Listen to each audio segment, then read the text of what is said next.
I want to introduce Chuck Reed, who is now special counsel for Hopkins and Carley in San Jose, but spent 7 years as mayor of San Jose, where he became famous, I think, one could say, for his fiscal reform plan. Even picked up by the journalist Michael Lewis, a wonderful journalist who has an incredible sense for picking out stories that don't necessarily get national attention, but deserve national attention. And then he writes books and makes a lot of money doing that, so he's got a good business and does a good thing. So it's a pleasure to meet you. Chuck, please take the podium. Thank you. Well, good afternoon, everybody. I think my role here today is to be the practical voice of practical experience. You've heard some really good people talk about sort of the policy and the big picture issues and the problems with pensions and the need for pension reform. And I'm going to get more into how do you do it and what's really possible in the state of California. And I'll try not to cover all the great things that Carol Denniston did this morning or that have just been covered. So I have some disclosures to make. Always got to do that, especially with so many lawyers in the room. It's good to get the disclosures out of the way. So let me just do that. First, I'm a Kennedy Democrat. Now that's John, not Teddy. And there's some of you in the room who are old enough to remember the difference, and there is. I'm also a CalPERS pensioner. I get my check every month, and I want to make sure that I get paid every penny that I earned, and I want to make sure that every other CalPERS pensioner gets every penny that they've earned. While I was mayor, we went to the ballot 4 times successfully with tax measures and 3 times successfully with pension reform measures. Currently, I'm an advocate for retirement security, and I work part-time with a nonprofit organization called the Retirement Security Initiative. These are our principles in which we operate. And I'll get back to those later, and I talk about how to approach pension reform in your own jurisdiction. But as an advocate for retirement security, we're involved in pension reform efforts all over the country, and my board members and I have been involved in nearly every local and state pension level reform in the last decade. We're a bipartisan advocacy organization focused on trying to ensure that pensions, public sector pensions, are fair and sustainable. We're currently working in about a dozen states where there are meaningful and substantive pension reforms underway. But San Jose, of course, made national news, as was referred to. So I'm going to talk a little bit about what happened in San Jose and why we made national news. This is my one-page summary of my years in office. It's not all the years, but approximately the years in office when I was in San Jose, and it explains why we had to take on pension reform. And you'll note that in 2011, we adopted our fiscal reform plan, which included pension reform, but we had 10 years of cutting services every year to balance the budget. My guess is some of you have already been in the business of cutting services to balance the budget, and if you haven't been, you probably will be, certainly when we have another recession. But San Jose is the capital of Silicon Valley, the 10th largest city in the country, the 3rd largest in the state. We have AA+ or AA1 bond ratings. We usually are #1 job creator in the country, usually competing with somebody from Texas. But we've never taken a holiday. We've always paid the ARC. We always paid the ADEC. And our 2 independent plans, or not CalPERS plans, our 2 independent plans have earned in excess of 7.5% since their inception. But yet we had billions of dollars of unfunded liabilities. And they were driving this graphic you see with huge red budget gaps year after year after year. And so in 2012, we surprised the nation with a pension reform ballot measure that was approved by 70% yes vote. Nearly 70%. I get accused of exaggerating. It was 69.6%. So nearly 70% of a yes vote in a Democrat city, in a Democrat county, in a deep blue Democrat state, we're able to do that. And so the question is why? Why do we do it? Why do we take on pension reform? Well, you saw the 10 years of cutting services to balance the budget, and the largest single factor driving that were these huge increases in costs in retirement benefits. Now, this is pension and OPEB. We're talking mostly about pensions, but OPEB's in many cases just as a bigger problem. But this was our retirement costs going up dramatically. There was some discussion about infrastructure earlier today. If you add up all of those increases, everything that's in red up there, that's about $1 billion. Our infrastructure backlog was about $1 billion. So we didn't use the money to take care of our infrastructure. We put the money into the retirement plans because the unfunded liabilities were driving these costs up and up and up. And so we decided we had to take on pension reform, not because we wanted to. We didn't want to at all because it's a painful, difficult thing. We did it because the alternative was worse. The alternative was service delivery, insolvency, and maybe bankruptcy. And we decided that we had reached the point, 10 years of cutting services, that was it. We drew the line and said the basic level of services that the people of San Jose deserve are this amount, we set it on this date, and then we're going to respond and do things to try to get back to that level of services. And the pension reform was part of the fiscal reform plan. Another important part that got very little attention, very little publicity, was the fact that every employee in the city took a 10% pay cut, including me. And we contracted out services, we consolidated departments, we did everything we could because just doing pension reform was not enough. And I'll come back to that as we talk about more specific things that can be done. But anyway, this slide that I show all over the country when I speak, you could take the words San Jose off of there and put on thousands of jurisdictions in the state of California and many, many other states across the country because this slope is very familiar. In fact, there are places that have worse slopes than that. But we are California, so you can't talk about California without talking about CalPERS and CalSTRS. And I call this 17 years of systemic failure. It's not just CalPERS and CalSTRS, it's us. It's our legislature. It's the voters. We have systematically underfunded our pension plans. There's no other conclusion you can draw after only 17 years of failure to fully fund our pension plans. And it's not CalPERS. How about CalSTRS? A smaller plan, same bad news. Systematic underfunding. The desire to overpromise and underfund appears to be universal. Not just in California, I see it all over the country. And that's a systemic problem. It's not a CalPERS or a CalSTRS. Our local plans have some of the same problems. The county plans have the same problems. And if you look at pension reforms in dozens of places across the country, states and local jurisdictions, the bankruptcies, the ballot measures that we've had in San Jose, the legislative changes that have been done in many other states, there are some common characteristics. First is it takes leadership. This is not a fun thing to take on, but somebody has to decide that the problem is sufficiently bad enough that they want to take the steps to solve it. Sometimes that can be a majority of a legislative body, but more likely it's going to be a mayor, or in a council manager form of government, it's probably going to have to be the city manager, because the city manager is going to have to take the effort to educate the council members and the mayors as to what the problem is. And that does take some doing, but somebody has to lead. The one thing we can't provide as a nonprofit organization we work around the country is leadership. The technical ability, political skills, all those things you can import, but leadership has to come from within. The second thing is negotiations.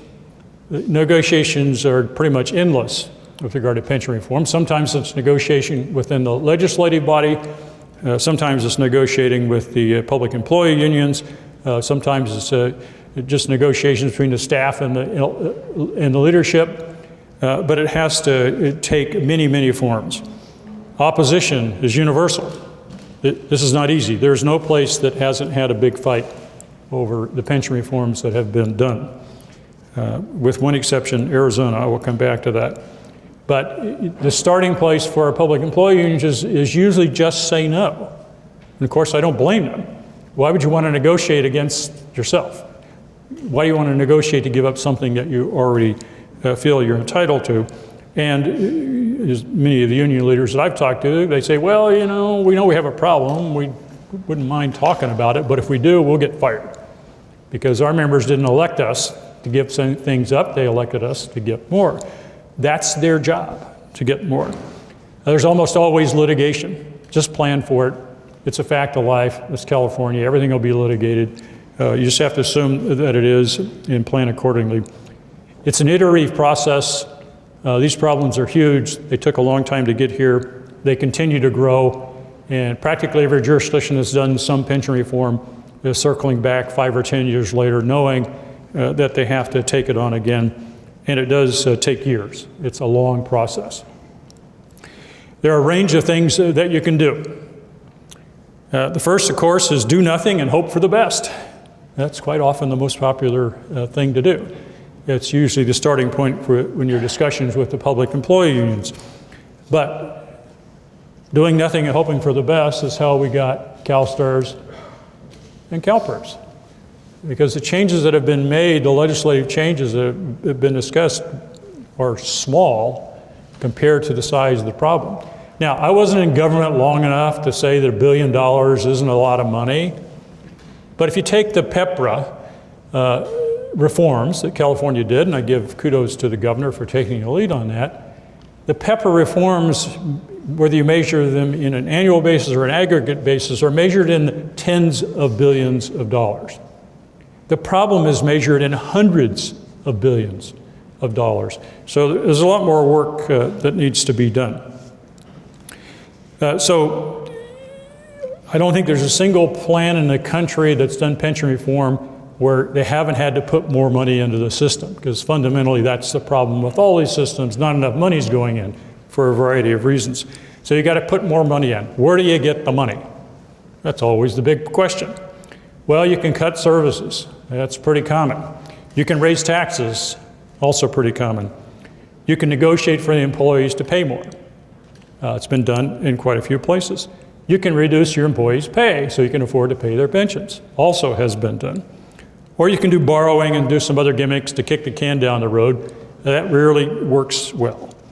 Although maybe in Detroit it worked pretty good because they did the the bond buyer deal of the year, issuing pension obligation bonds, and later ended up paying about 10 cents on the dollar in a bankruptcy, if that much. So maybe it works out in bankruptcy. Borrow the money and then file bankruptcy. But typically that makes it worse, and it's just a red flag that you're in trouble. If you're borrowing money to pay your operating expenses, you're in trouble. So you can also do pension reform. Cut services, raise taxes, cut pay. You're probably going to do all of the above, but eventually you're going to get around to pension reform because you can't cut your way out of this problem. The technical issues with pension reform, the designing of the plan, are not really that difficult.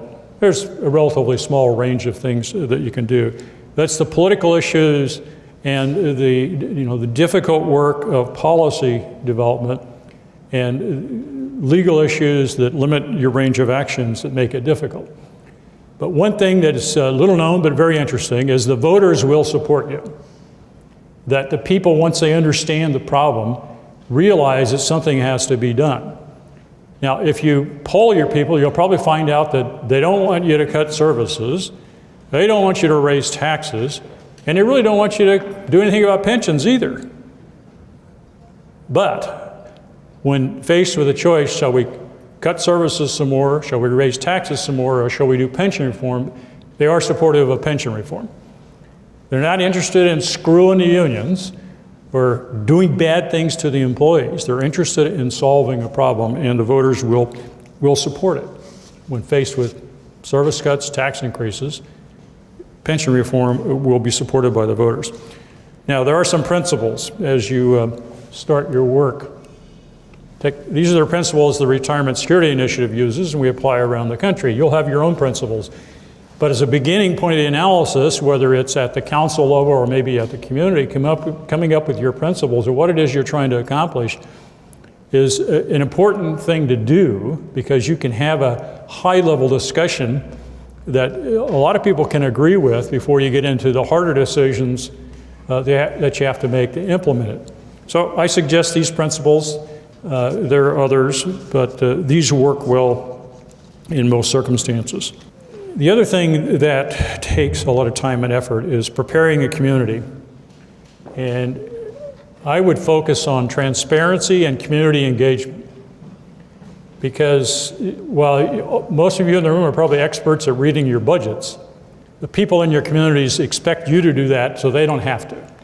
And they don't necessarily understand the problems, and you have to spend a lot of time to educate them and get them prepared to make the kinds of decisions. One of the things that's not very often talked about in San Jose is that in my first year in office and in a follow-up in a couple of years, we did approximately 80 open government and sunshine reforms that ultimately made it possible for the people to understand what was going on, to see what was going on, verify for themselves what was going on, and then we put a big decision in front of them. They had confidence in our numbers, confidence in our data, and confidence in our decisions. Out of the 80, the three most important were first, given people notice of what was going to happen at a council meeting before it happened.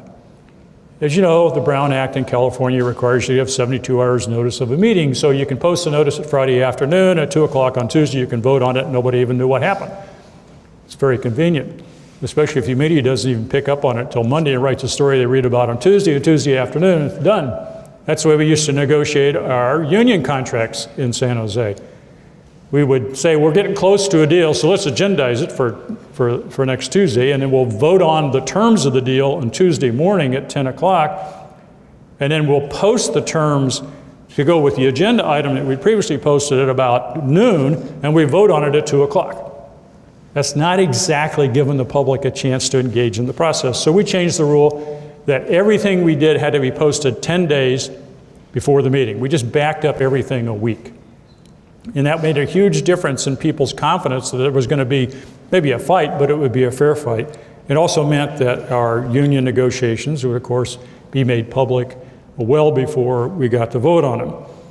And specifically, in the negotiating process, we made all offers public at the time they were made. We posted them online. So if the unions made an offer, a written offer, goes online. If we made a written offer, it went online. So the public was engaged in the negotiations all the way along. They could see what we're doing. If we're piling more money on the table, they could see that as it happened. And we created what I called full disclosure budgets. This is not the same thing as an accrual budget. We're still using cash basis budgeting, but the full disclosure budget, so that when I would go to a community meeting, it'd be right out there, look, we're not funding this, we're not funding this. Why is that? Well, because we have these unfunded liabilities, we have this infrastructure backlog, here are the numbers, and while we have more money next year than we had last year, all that money is going to pay for pensions, as typically was the case. And so that it was all laid out in the budget, not in some obscure way, but in a way that people could understand with the kinds of graphics that helped them understand it. We did a lot of community meetings. I had a community-based budgeting process so that I intentionally went to every council district, we have 10 separate community meetings, one in each council district, so I could talk directly to the people. Some of their council members didn't support what I was doing, but I was talking to their people, their activists. And so we used this community-based budgeting process to educate our population. Now, I didn't note it, but in my very first State of the City speech, I identified our structural budget deficit as public enemy number one. So that was year one. It was 2012, 6 years later, we went to the voters with a ballot measure. So I spent 6 years educating people and getting them ready. So plan ahead. We had 2 task forces about our structural budget deficit and need for pension reform and other things that we did. We had advisory committees. We worked tirelessly to educate the public. Now that's easier for a big city mayor, I have to admit. You can't do it as well in some cases because big city mayors tend to command a lot of media attention. And if I'm talking about something every time I'm in public, eventually the media picks it up. And if I'm using the same graphics over and over again, eventually the media picks it up. And so it's harder to do in smaller cities, it's harder to do at a statewide level, but it is important to educate the media because they will write stories and they will be helpful once they understand it. And you've got to make the council focus on it. I can remember one of my council members at meetings say, I'm sick and tired of all this fiscal stuff. Can't we do something fun? Well, it's not very much fun when you're cutting services every year. The fiscal stuff is really important. As you're educating the public, you have to be cautious about the language. Talk about crowd out. People understand crowd out. They understand that the community center with the brand new community center, 4 of them that I had, and libraries that had fences around them and locks on the gate, were locked up because we were spending all of our money on retirement costs. Talk about crowd out. Costs are skyrocketing. You're raising taxes. You're cutting services. It's not the union's problem. It's not the employees' problem. They didn't create this problem. People who made decisions, elected officials, politicians typically are the ones who should get the blame. So blame the politicians, not the workers or the unions. In fairness, you got to frame the objective. The objective is not to eliminate pension benefits. You want your people to have pensions. You want them to be able to retire with security. You have to talk about sustainability and being fair. Fair to the taxpayers, fair to the workers, making sure people get paid what they've earned, making sure taxpayers get benefit for their services, for their taxes. And it has to be problem solving. You've got a problem, you're running out of money, you're doing this because you're solving a problem, and the people will get it. They can get it, and it will be supportive. Now, the prospects for change in California, I think, are significant. We'll find out sometime this year whether or not the California Supreme Court wants to make the future negotiable or not. But it is time to start working on the issue because you may be faced with the opportunity, a window of opportunity that the Supreme Court opens up, and then what are you going to do with it? You're not going to do this in a few weeks or even a few months. Getting started earlier, educating your people, and planning and preparing for that are really important. As I mentioned, I started with my first State of the City address, and we had ended up with 3 pension reform ballot measures. The third one just a few months before I left office, and then we had another one after I left office when my successor ended up negotiating a deal with unions to settle the litigation and came back to the voters again. So that's the practical side. I'm not trying to make it sound easy. I hope I haven't, because it's not easy, but it is a task that needs to be done, a task that takes leadership. It's something that's going to be necessary to be able to continue to provide services in your jurisdictions. I was just talking about putting it in graphics so people understand. These are some slides that I used when I was mayor. Revenues went up, yeah, but not nearly enough, not as much as costs. How come their services are crappy? Well, because we cut 2,000 people out of the workforce, went from 7,400 to 5,400. People talked about cutting the police department budget. We never cut the police department budget. We raised the police department budget every year, except we couldn't keep up with the rising costs, so we ended up shrinking the department in size.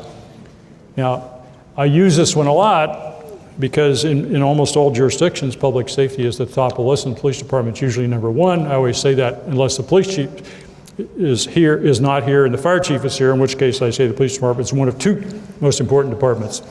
But neither of those are here today, so this is a slide that I use because people understand that if your highest priority that you're spending more and more money on is shrinking in staffing, that it's a problem.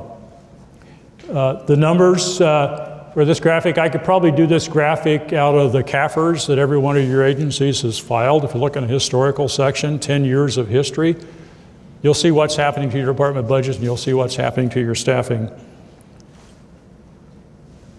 That was it on the graphics. Happy to take any questions. I know it's late in the afternoon, so. I mean, what you say is very, very good transparency in the whole shot. Do you think by any chance cities now are getting a little bit too ahead of themselves by going with the threat of cuts in public safety, et cetera, to get sales tax increases, which are not specifically earmarked for public safety, but which then are used to fund their PERS increases? Well, there are a lot of places that are doing tax increases, and hardly anybody ever says we want to do a tax increase to pay for increasing pensions. Some people have tried it. It doesn't go over very well, typically. So I think it's a mistake to hide it from the public. I think you need to be transparent about it. We didn't hide it from the public in San Jose. We had all kinds of fights and all kinds of litigation. But we decided as a matter of principle, when we're doing our principles, that we would do pension reform first and then taxes. So in San Jose, there was a sales tax measure after the litigation was settled to increase the taxes. Now, the mayor didn't go around saying we're going to spend all this money on pensions. Mayor, of course, this was after I left office, was talking about the services that need to be restored. There was still a lot of money, a lot of that tax that had to go into pensions. So I don't think hiding it from the public is at all a good idea. But you know, the politics of every city is going to be different, and exactly how you handle the tax increases is going to vary in every jurisdiction, just as your solutions for pension reform are probably going to be different. I think that's it. All right, I'm done.